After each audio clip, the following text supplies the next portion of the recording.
Hello, नमस्कार, आदाब, सत श्री अकाल और अस्सलाम वालेकुम। मैं हूं मोहम्मद अहमद काज़मी, लेकर आया हूं आपका पसंदीदा कार्यक्रम आपके रूबरू।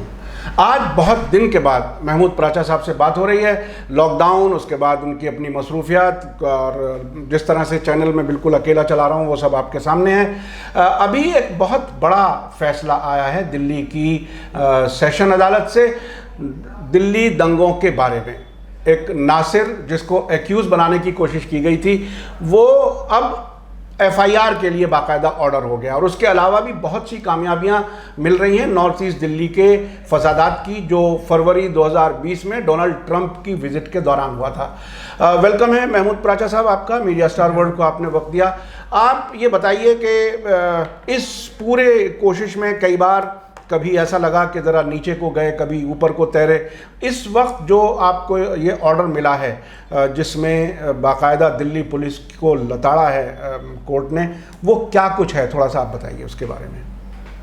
ये हम शुरू से, आपको तो अच्छी तरह से याद है, शुरू से हम एक बात कह रहे हैं कि भारत में बहुत बड़ी कोशिश हो रही है संविधान को कमज़ोर करके, लॉ एंड ऑर्डर को और भारत की जो न्यायिक व्यवस्था है उसे कमज़ोर करके और लोगों का विश्वास संविधान से उठ जाए, इसकी कोशिश हो रही है ताकि संविधान को और कमज़ोर किया जाए। और हम शुरू से ये बात कह रहे हैं कि चाहे कितने भी हालात ख़राब हो जाएं, भारत के संविधान में, बाबा साहब के संविधान में इतनी ताकत है कि वो मुश्किल से मुश्किल हालात में भी अगर मेहनत की जाए, ईमानदारी से और बहादुरी से काम किया जाए तो न्याय दिलवा सकता है। दिल्ली दंगों का एक बुनियादी नैरेटिव आरएसएस, बीजेपी और अमित शाह साहब के क़यादत में, होम मिनिस्ट्री के क़यादत में और दिल्ली पुलिस के भ्रष्ट अधिकारियों के क़यादत में, जिसमें कमिश्नर ऑफ पुलिस और एक डीसीपी साहब भी, वेद प्रकाश सूर्या वगैरह शामिल हैं, इनकी क़यादत में ये सारी कॉन्स्पिरेसी रची गई है कि एक तो सीए एनआरसी के प्रोटेस्ट को दबा दिया जाए, क्योंकि वो प्रोटेस्ट, पीसफुल प्रोटेस्ट इतने बड़े हो रहे थे कि सरकार को संविधान को तोड़ने की अपनी कार्रवाइयों को रोकना पड़ रहा था। दूसरा, ना सिर्फ वो दबा दिए जाएं, बल्कि एक मैसेज भी भेजा जाए कि कोई भी व्यक्ति या ग्रुप अगर सरकार के खिलाफ आवाज़ उठाएगा पीसफुल तरीके से, तो उसको हम इस तरीके से क्रश कर देंगे। तो ये एक साजिश थी जिसमें सिर्फ स्पीचेस नहीं दी गई मंत्रियों द्वारा या बीजेपी के ऑफिस बेयरर्स द्वारा, बल्कि जाके हमले कराए गए पुलिस के साथ मिलके, पुलिस के चंद ऑफिसर्स के साथ मिलके लूटमार कराई गई। और उसके बाद जब लोग शिकायत करने पहुंचे मुस्लिम कम्युनिटी के, तो उनको डराया गया, धमकाया गया और उनकी शिकायतें ठीक से नहीं दर्ज की, बल्कि जो लोग शिकायत करने पहुंचे नहीं माने तो उनको उल्टा मुल्जिम बना दिया गया। और ये मैसेज भी दिए गए कि प्राचा साहब जो वकालत कर रहे हैं आपकी, उनको हटा दो, नहीं तो हम तुम्हें और फंसा देंगे। और किसी भी बीजेपी के या किसी भी दूसरे व्यक्ति के खिलाफ नामजद कंप्लेंट ना करो, नहीं तो तुम्हें उल्टा ही फंसा देंगे और कंप्लेंट नहीं करें। यहाँ तक कि हमारे ऑफिस पे भी रेड हुई। लेकिन ये नासिर साहब का जो केस हुआ है, ये सारी चीज़ें अब इससे, जो कहते हैं ना, अब सारी चीज़ें बदलेंगी।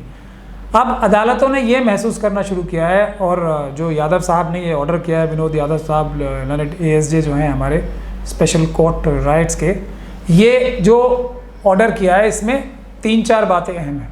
पहली बात कि ये कहा गया है कि पुलिस ने इन्वेस्टिगेशन जो इसमें की है वो इस तरह से की है, सुप्रीम कोर्ट की गाइडलाइंस की धज्जियां उड़ाते हुए, हाई कोर्ट के रूल्स की, दिल्ली पुलिस के रूल्स की, सीआरपीसी की, सबकी धज्जियां उड़ा के एक्यूज्ड, जो कि उसमें से एक बीजेपी के एक्स-एमएलए भी हैं, उनको बचाने के लिए सारी कार्रवाई की गई है। इसलिए कोर्ट ने 25,000 का फाइन लगाया है दिल्ली पुलिस के एसएचओ पे, भजनपुरा के, और उसके सुपरवाइजिंग ऑफिसर्स पे, जिसमें डीसीपी वेद प्रकाश सूर्या भी आएंगे। इसके अलावा ये भी आज़ादी दी है नासिर साहब को कि आप, पुलिस ने जो ये बेईमानी भरी इन्वेस्टिगेशन की है, तफ्तीश की है, उसमें पुलिस के खिलाफ ही एफआईआर दर्ज कराएं आप, ये भी आज़ादी दी है।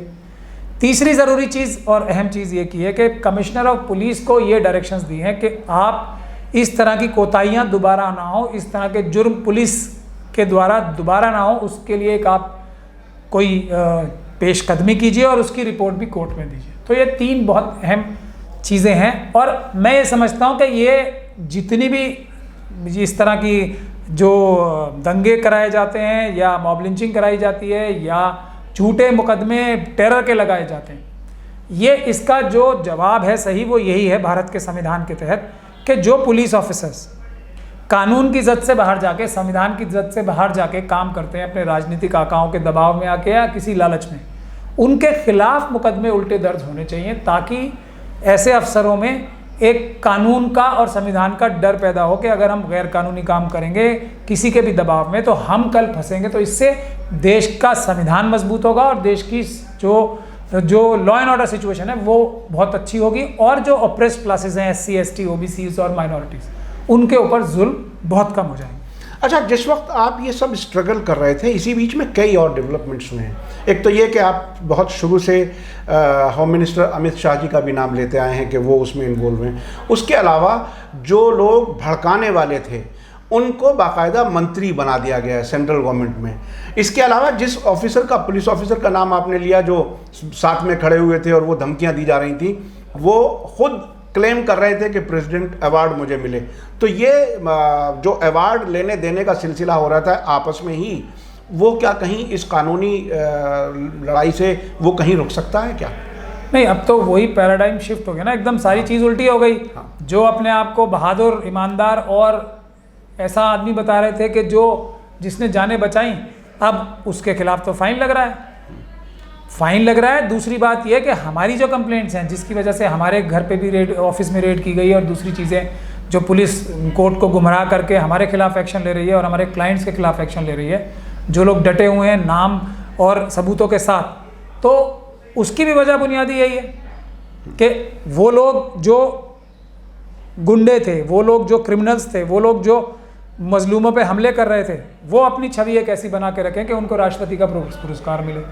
अगर चंद जर्नलिस्ट आप जैसे, चंद सोशल वर्कर और चंद वकील बहादुरी से इस लड़ाई को ना लड़ते, तो ये नैरेटिव, जो असली नैरेटिव है, वो असली सच तो छुपा ही रह जाता। जो अब इस केस के बाद मैं आप सब लोगों के सामने फिर कह रहा हूँ, ये बात पहले दिन से कह रहा हूँ कि भारत के संविधान पे भरोसा रखिए।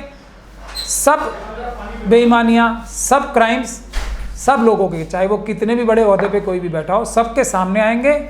इसी न्यायिक व्यवस्था से आएंगे, इसी जुडिशल सिस्टम से आएंगे, इन्हीं जजेस से आएंगे। आप लोग हौसला रखें और लेकिन मेहनत करे जाएं, पीछे ना हटें, कानूनी तरीके से मेहनत करें, पीसफुल तरीके से प्रोटेस्ट करें। हम लोग ज़रूर जीतेंगे। और ये उसका सबसे बड़ा, इसमें ऑब्जर्वेशंस आई हैं बहुत सारी कि 7 मुसलमानों को गोली लगी। पुलिस का केस ये है कि जो उन्होंने एक ऐसे केस में नासिर साहब का केस दबाने के लिए एक और केस में उसको क्लब कर दिया, और उसमें ये नासिर साहब कह रहे हैं कि हमारे नरेश त्यागी फलां फलां और नरेश गौड़ साहब ने हमारे पर गोली चलाई, मगर अरेस्ट कर लिया उसमें 5 मुसलमानों को ही। पुलिस का केस ये है कि आमने सामने से हिंदू मुसलमान लड़ रहे थे, प्रो CA और एंटी CA NRC के लोग। उसके बावजूद भी ये दिखा दिया कि मुसलमानों ने ही मुसलमानों को गोली मारी, उनके घर जलाए, ये सब किए। तो इतने बड़े बड़े झूठ जब बोले हैं, तो इसीलिए कोर्ट ने ऑब्जर्वेशन की है कि very shocking state of affairs. तो इसमें हम अब असली सच्चाई आने की तरफ पहला कदम है, और हमारी कोशिश यही है कि हमने यूपी में भी एक ये इसी तरह का केस डाल रखा है 6 SSP और 6 DMs के खिलाफ, जो कि 20 दिसंबर 2020 के CA NRC के प्रोटेस्ट में जो पुलिस ने गोली चला के 22 लोगों को शहीद किया था, मारा था, तो उनके खिलाफ भी ऐसा ही केस डला हुआ है। तो उसमें भी जब ये फैसला आएगा, तो अगर देश में इस प्रकार के फैसले पुलिस ऑफिसर्स के, सरकारी ऑफिसर्स के खिलाफ आने शुरू हो गए, तो फिर लोग संविधान से डरेंगे और संविधान के हिसाब से काम करेंगे। राजनीतिक आकाओं के दबाव में या लालच में कानून नहीं तोड़ेंगे पुलिस के अफसर और सरकारी अफसर। ये हमारा एक हम मिशन के तौर पे इस काम को कर रहे हैं। अच्छा महमूद प्राचा साहब, मैं उस वक्त भी आपको देख रहा था जब फसादात हो रहे थे, उसी रात तकरीबन मैं भी आपके साथ था, और आपने दिन रात तकरीबन 24 घंटे 24/7 काम किया, और एक तरह से आपके स्टाफ के लोग ऑलमोस्ट कॉल सेंटर जैसी हालत हो गई थी, लोग यहाँ आ रहे थे आपके पास। अब आपके पास नॉर्थ ईस्ट दिल्ली के इस फसादात से मुतालिक कौन कौन से ख़ास केसेस हैं जिनको आप कर रहे हैं? मैं अपने दर्शकों से बताना चाहता हूं कि ये बहुत ही गैर मामूली किस्म की कानूनी मदद, और वो ऐसी मदद के लोग आएँ और वो उन्हें ये महसूस हो कि हाँ हमारा कोई हमदर्द है। आम तौर पर वकील दूसरी तरफ मिल जाते हैं, ये बहुत मौक़ों पर देखा है। लेकिन महमूद प्राचा साहब मुसलसल जिस तरह से 24 घंटे साथ में लगते हैं और ये समझ के लगते हैं कि बेगुनाह की मैं मदद कर रहा हूँ। अब क्या सूरत हाल है आपके पास, कौन कौन से केसेस हैं क्या? नहीं, अब भी जितने के देखिए, सबसे हमारा जो थ्रस्ट है, बहुत सारी तंजीमें और हमने भी बहुत सारे टाइम तक ये काम किया कि जो लोग अंदर गए उनको छुड़ाया जाए।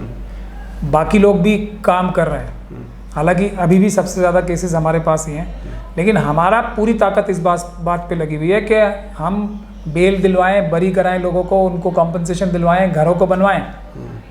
ये सभी तंजीमें कर रही है, लेकिन इन सबसे ज़्यादा ज़रूरी जो मैं समझता हूँ वो ज़रूरी ये चीज़ है कि ये इन गैर कानूनी कामों पे जो सरकारी अफसर कर रहे हैं उस पर लगाम लगाएं, नहीं तो ये दंगे, ये मॉब लिंचिंग कभी भी नहीं रुकेंगी।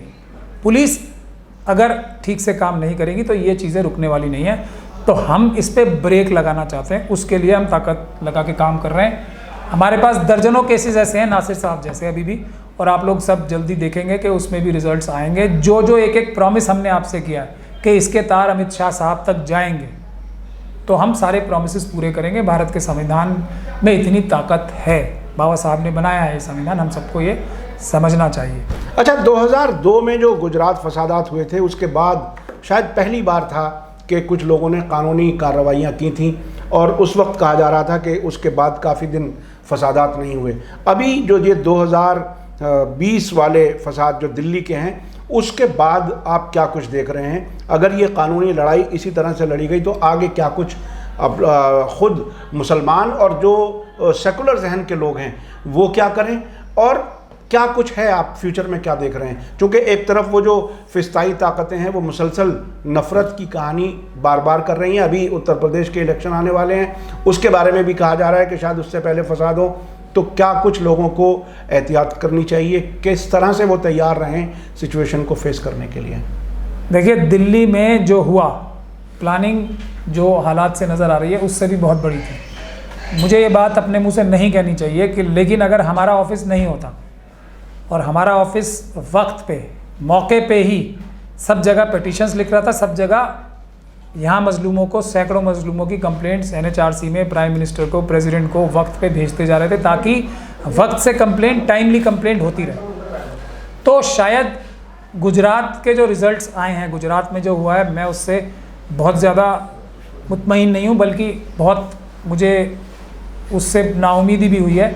गुजरात मॉडल ही दिल्ली में बनाना चाह रहे थे वो, लेकिन हमारी टीम की, छोटी सी टीम की मेहनत से वो उसको गुजरात नहीं बना पाए। और आज जो तक मेरे ऑफिस पे भी जो रेड्स हो रही थी वो इसीलिए हो रही थी कि हमारे पास सबूत इतने ज़्यादा हैं, वो भी जानते हैं इस बात को कि अगर हम लोगों ने कार्रवाई की तो इन दंगों पे, इन SC ST OBCs और मुसलमानों से भी ज़्यादा ज़्यादतियाँ शेड्यूल कास्ट, शेड्यूल ट्राइब पे हो रही। तो अगर हम लोगों की कार्रवाई जारी रही, पुलिस के दिल में कानून का और संविधान का डर आ गया, तो SC ST OBCs और माइनॉरिटीज़ के ऊपर, मुसलमानों के ऊपर भी जो ये जुल्म हो रहे हैं वो बंद करने का रास्ता सिर्फ और सिर्फ यही है। और दिल्ली दंगों में हमने ये करके दिखा दिया, नहीं तो इससे बहुत बुरी हालात होने वाली थी। जो अरेस्ट हुई, जो रुकी, क्योंकि हम लोगों ने टाइमली लीगल मदद की। तो मैं यही कहूँगा कि अगर जो हमारे अम्बेडकरवादी जितने लोग हैं, अगर वो वकीलों की टीम रख के और एक लीगल हेल्प देने के लिए तैयार बैठे हों, तो ये दंगे कराने की साजिश जो RSS और मनुवादी करते हैं, ये उनकी नाकाम होगी। लेकिन उसके लिए ज़रूरत यह है कि हम सब लोग मिलके एक टीम बना के काम करें, तो ये काम ज़्यादा मुश्किल नहीं है। बहुत बहुत शुक्रिया महमूद प्राचा साहब। ये आखिरी बात बहुत अहम है कि टीम बना करके काम करें, चूँकि बहरहाल इंडिविजुअल की लिमिटेशंस होती हैं, कितना काम करें, 24 घंटे ही होते हैं एक दिन में।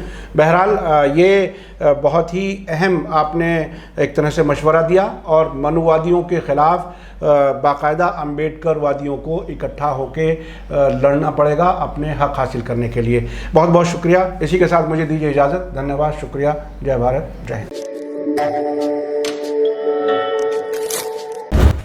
मीडिया स्टार वर्ल्ड के और वीडियो देखने के लिए हमारे चैनल को सब्सक्राइब करें और सीधे नोटिफिकेशन पाने के लिए बेल आइकन दबाएं।